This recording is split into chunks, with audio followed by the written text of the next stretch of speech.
I was listening to a stream by someone wondering about her ancestral roots, having done a DNA test.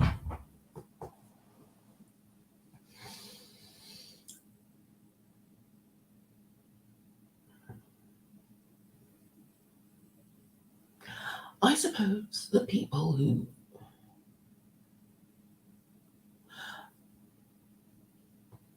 have parents can never really imagine how it might be like to be an orphan, growing up in a home. I imagine some of these children of married parents living together in a loving relationship might even think they would be okay in an orphanage because they've seen so many dramas about children in orphanages and thinking they might do all right. Now, I don't want to come across as unsympathetic. I like to think I have some imagination. I think all of us as adolescents have had identity crises. We wonder if we should just accept whatever our parents have given us, their class, their expectations, the family, the extended family, and understandably, every now and then we think perhaps we are worthy of something better. And I think a lot of adolescent depression is not being able to quite articulate this feeling or being able to understand what this aspiration is and thinking, well, I can't really do any better than what I've been given, despite my aspiring and once upon a time thinking I could have done better.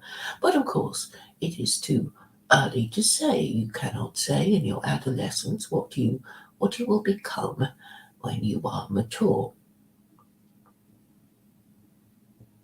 But I remember not being quite happy with my identity, which I think is more or less normal for many modern teenagers. And this feeling extended into my 20s. And eventually I settled down. Perhaps being kept busy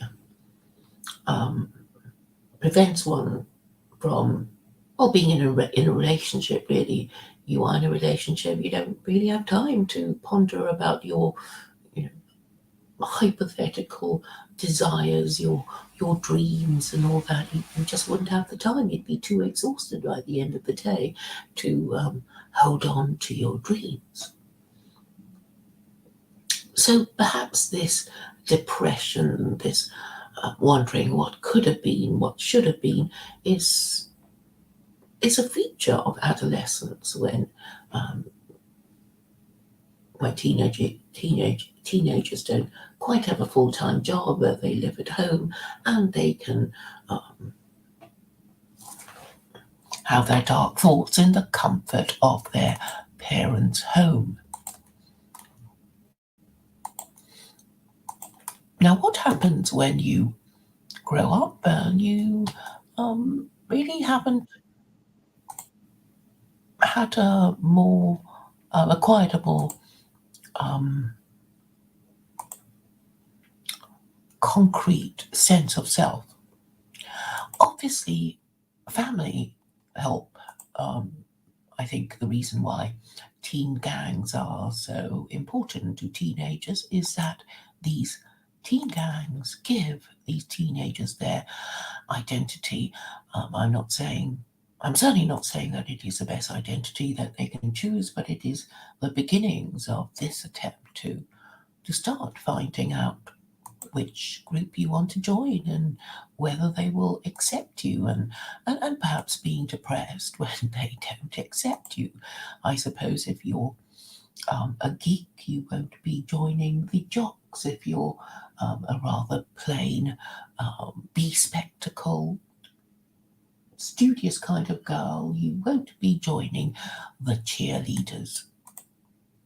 But these amoral teen gangs are not a be all and end all of life. As we go through life, we really, perhaps without even consciously knowing it, we look around for gangs to join. Sorry to make it sound like like someone in arrested adolescence, but we do. We maybe find a club to join, um, social, political, religious. We trade union even. So we continue to do so in the hope of social climbing. And I think that really makes up most of our identity. But if we are feeling a little uncertain about our race, uh, no, it isn't even race. It is about our status. We want to know,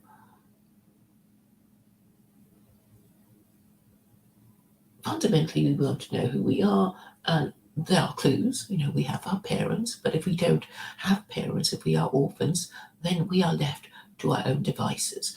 And in a way, that can be liberating in the sense of, well, there are no parental expectations being imposed on you to uh, take up one kind of occupation rather than another.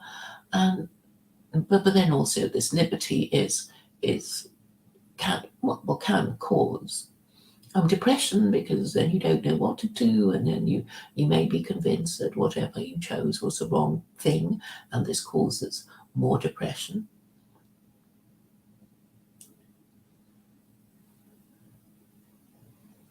So I think for this reason, there should be a social hierarchy.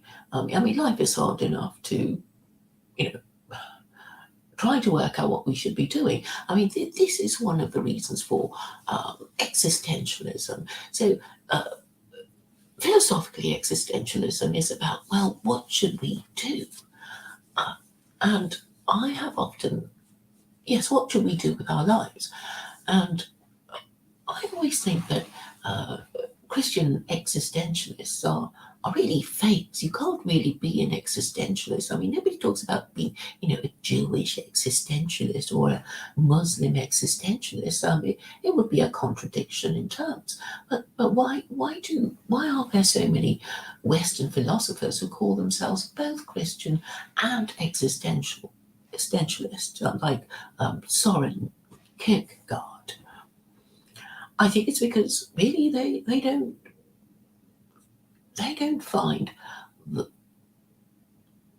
Christianity a sufficient guide to how they should lead their lives. I mean, apart from, well, if there is some expectation of them getting married, then yes, they're going to get married. And obviously, if you want to get married as a man, you're going to, well, do as well as you can in your career so that you are marriageable. And of course, if you're a woman, you want to get, nab the best, most high status guy. But apart from marriage, what is what is it that Christian existentialists can talk about? Yes, they go to church, but now they. I guess I'm trying to say that if you're supposed to be Christian in the time of Kierkegaard's time, what he was a Victorian, wasn't he? And so, by the way, was Heidegger, and he was Catholic. So Kierkegaard died in 1855. He was born in 1813. He was actually quite depressing. Um, and his philosophy was really, well, what should we do in the context of what is allowed by Christianity? And Christianity uh, hasn't really got that much guidance in what Christians are supposed to do. I mean, other than what they can pick up from the Old Testament about going forth and multiplying. Yes, once you become a parent, your life does fill up with work and worry and caring of your children. But Kierkegaard taught his theological work focuses on Christian ethics, um, the institution of the church, the differences between purely objective proofs of Christianity, the infinite qualitative distinction between man and God, and the individual subjective relationship to God, man, Jesus, the Christ, which came through faith. Much of his work deals with Christian love. He was extremely critical of the doctrine and practice of Christianity as a state-controlled religion like the Church of Denmark. His psychological work explored the emotions and feelings of individuals when faced with life choices. I suppose I should read a bit more about him, but I suppose I tend to be dismissive of Christian philosophers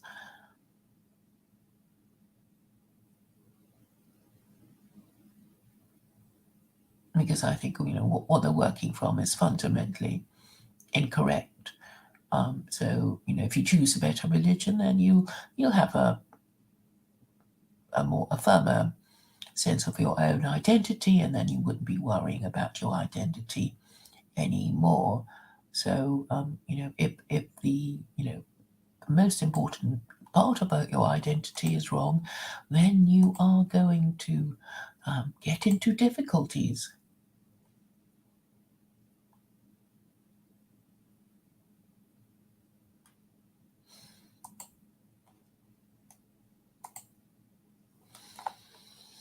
So, on the question of identity, um, I think we might as well just accept, what we are given, the class of our parents, the religion of our parents, and if we don't like it, we can change it, yes, and and and and this means that the the most realistic way of us changing a significant aspect of our identity is through the changing of our religion. A lot of people don't bother with that because their family is important to them and they don't want to alienate their family and friendship circle. So they stick to whatever they were born with. But really, changing your religion is the most fundamental uh, aspect of your identity, if you think about it. When you think of religious groups, they are really the most powerful ones because their duration dwarfs the the um, the lifetimes of empires, of world empires, even. So, in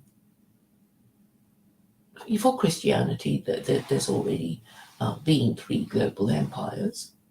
Will Christianity last much longer after that, or has it long been compromised and even destroyed? Ultimately, your identity is the name that you wish to use. So if you call yourself Robert because, well, you were born with male sex organs and you want to become Roberta, obviously the change of name is very significant and important to you. I once knew a French woman who got a bit annoyed with some Essex girl who, what was it? Her name was, I'm trying to think. I can't remember. Oh, yes, yes, yes. Okay, so basically her name was Françoise, which is a female for, which and Francois is um, you know, obviously the male version of that name, and she was always being called Francois, and it annoyed her, and that made me think, I guess it would be as annoying as a woman called Paula being constantly called Paul.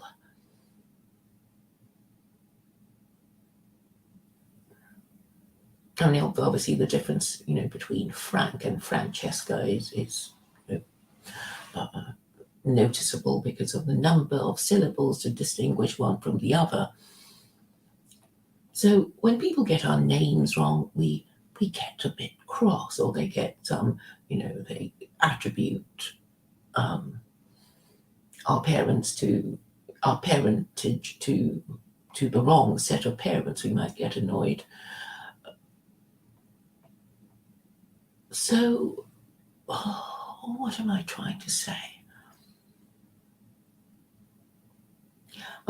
Yes. So I'm saying identity is very important to us, because first we need to know who we are, and then um, we might be able to do what we're supposed to do, and then we will feel, purposeful and doing the right thing, and therefore not be filled by by a sense of something not being quite right. Now, what if we found ourselves at the bottom of society? I mean, obviously, we wouldn't want to find ourselves at the bottom of society, and we would resent it. And should we just accept the fact that we are, if we're Hindus, untouchables, or not realize that we are untouchables?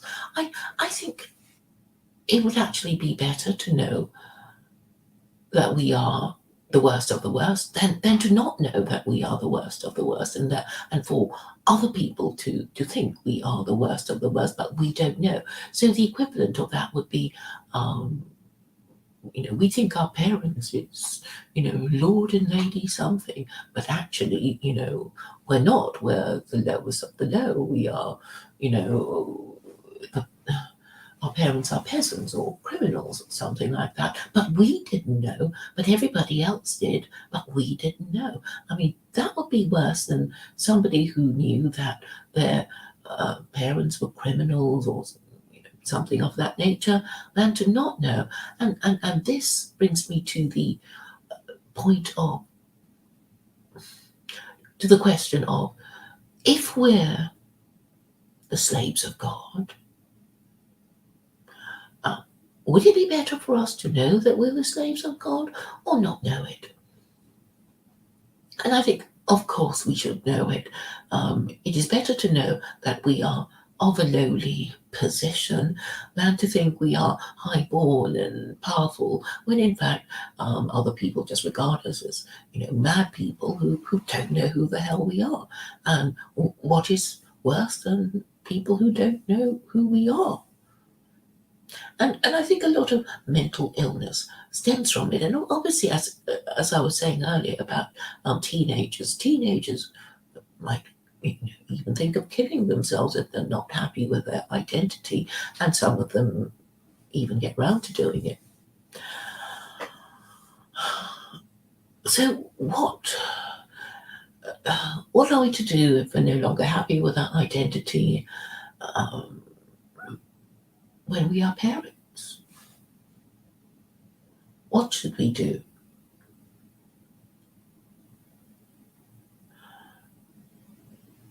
A parent I am thinking of is is thinking of moving to the country, and well, there's actually no kind of moral judgment um, to it, um, and actually, moving for the sake of your children is actually a very noble idea. Because if we are indeed orphans and nobody cares about us, then obviously we must look after ourselves. And if we are on our own and well, we are parents, and then obviously we have to fulfill that role to the best of our ability. So it would be quite right to, move or not move for the sake of one's offspring rather than for one's preference. So uh, I think it would make sense, even if we're orphans, we had no religion, nobody cares about us, but we find ourselves, given a role to play, then obviously we should perform that role to the best of our ability. And if we want to be, better than that, we will have to, look around for other opportunities. But obviously, if the lowly job that we do not do well, then the presumption is that we don't deserve a better job. So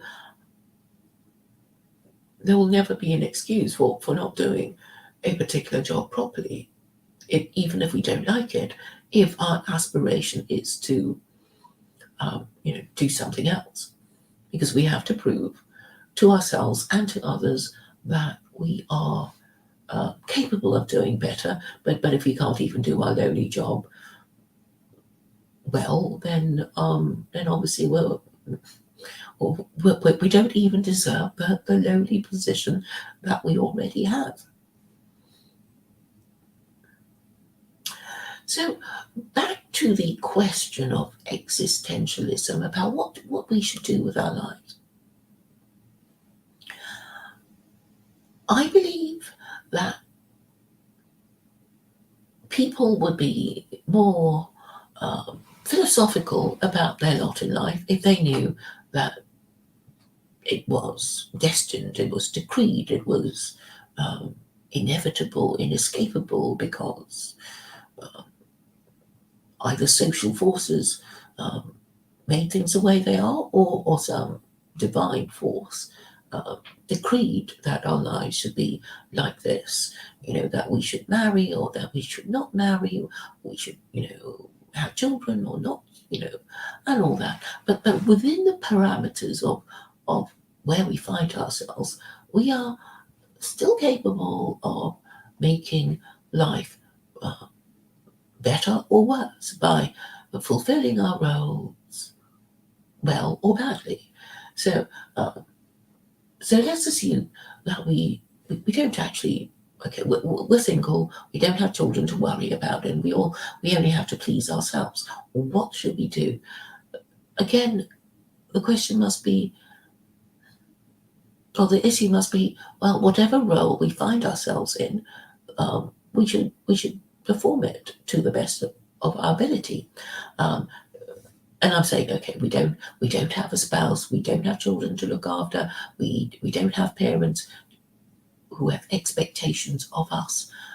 We really are just there to please ourselves, and even so, we have to uh, do what it is that we're supposed to do to the best of our ability, and um, and that would give us our identity basically, because all the forms that we fill in, there is this uh, space for occupation, and that is very important, I suppose, for well, for the people who want you to fill in that form. They usually want to know, well, they always want to know your name and your age and your marital status and your occupation, and then they might want to know which school you went to, what religion you are, even though they're no longer allowed to ask you what your religion is, because it is a preemptive move to prevent them from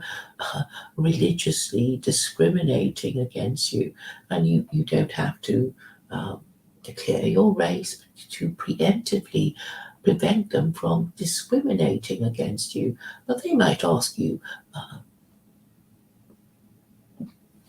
the country of your birth, which might might give them some clue as to your cultural identity.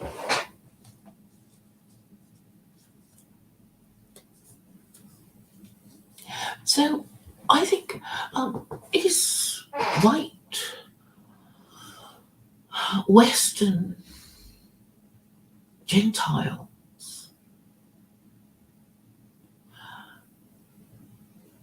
Well, actually, is it fair? I mean, maybe a lot of Jews do reject it. Actually, to be fair to Jews who rejected their religion, they're also having an existential crisis. And indeed, I did speak to a Jew at Speaker's Corner, and it struck me how directionless he seemed, because he didn't believe in the Abrahamic God. He wanted to do something else himself, but he hadn't quite worked it out. He wanted to do so. Well, I know. I'm sure his intentions are divine, but benign. But his goals were very vague, and it struck me how much he seemed like a liberal, because he'd given up his his grounding that was his by birthright. Now I don't. Okay,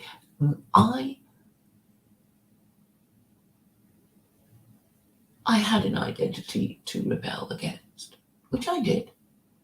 But I suppose it's better than not having an identity to rebel against. But as long as you have it in the background, you can accept it, you can reject it. It's there, and it can't be taken away. I know there are people who I don't know want to go back to their ancestral homeland to find themselves and all that sort of thing, but I think it's a luxury, really. It's a luxury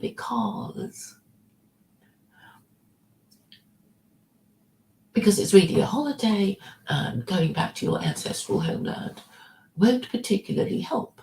I'm sure a lot of Americans will tell you that. So they're Irish Americans, they go and visit Ireland, and then they find the Irish just, not quite accepting them as Irish and calling them American. But they might get around that problem if they spoke the local dialect, I suppose. If they spoke like a local, then they could be mistaken like a local for a local, and then it would be all right, and they would be accepted. So it's not just a matter of your ancestral, your ethnic origin or your religious group, but also your language. And within all these languages, that there are also regional differences in speech. There are many kinds of English accent, and one kind of accent will immediately make you hated by another English speaking person who doesn't like people like you.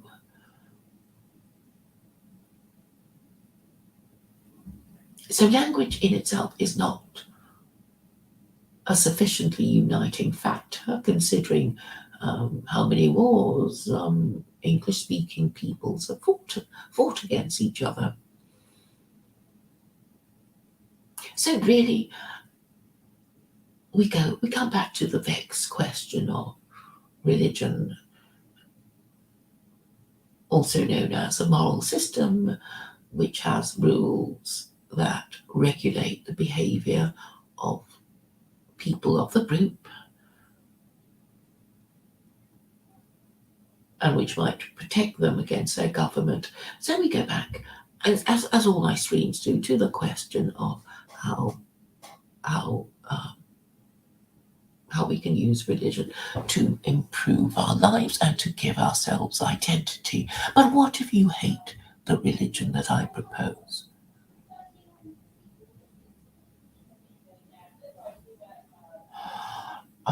Well, I think you owe it to yourself to argue about it. To show that you have the identity of a reasonable, educated person capable of having a rational discussion about things.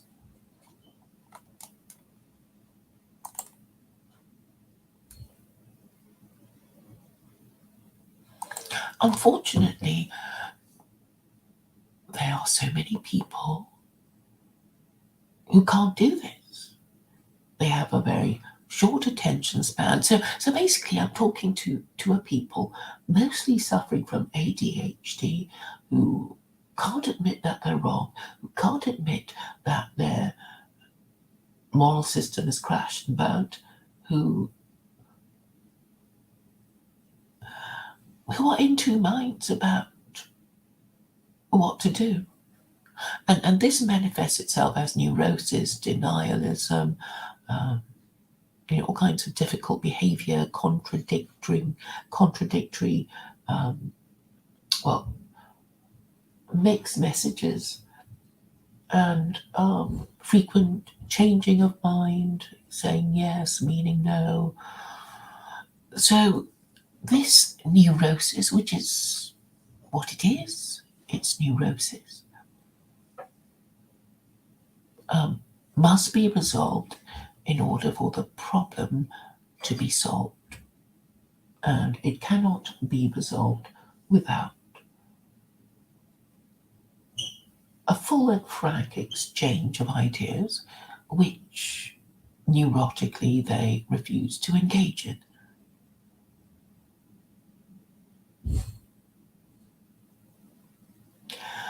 And I'm afraid it's all down to bad parenting. You haven't taught you haven't taught your children properly if you haven't taught them reason. And I think many generations of Westerners have lived and died without being able to reason properly, and the situation is rather worse now. So I hope eventually that people will learn from their mistakes, but if not, well, that's just too bad, I suppose.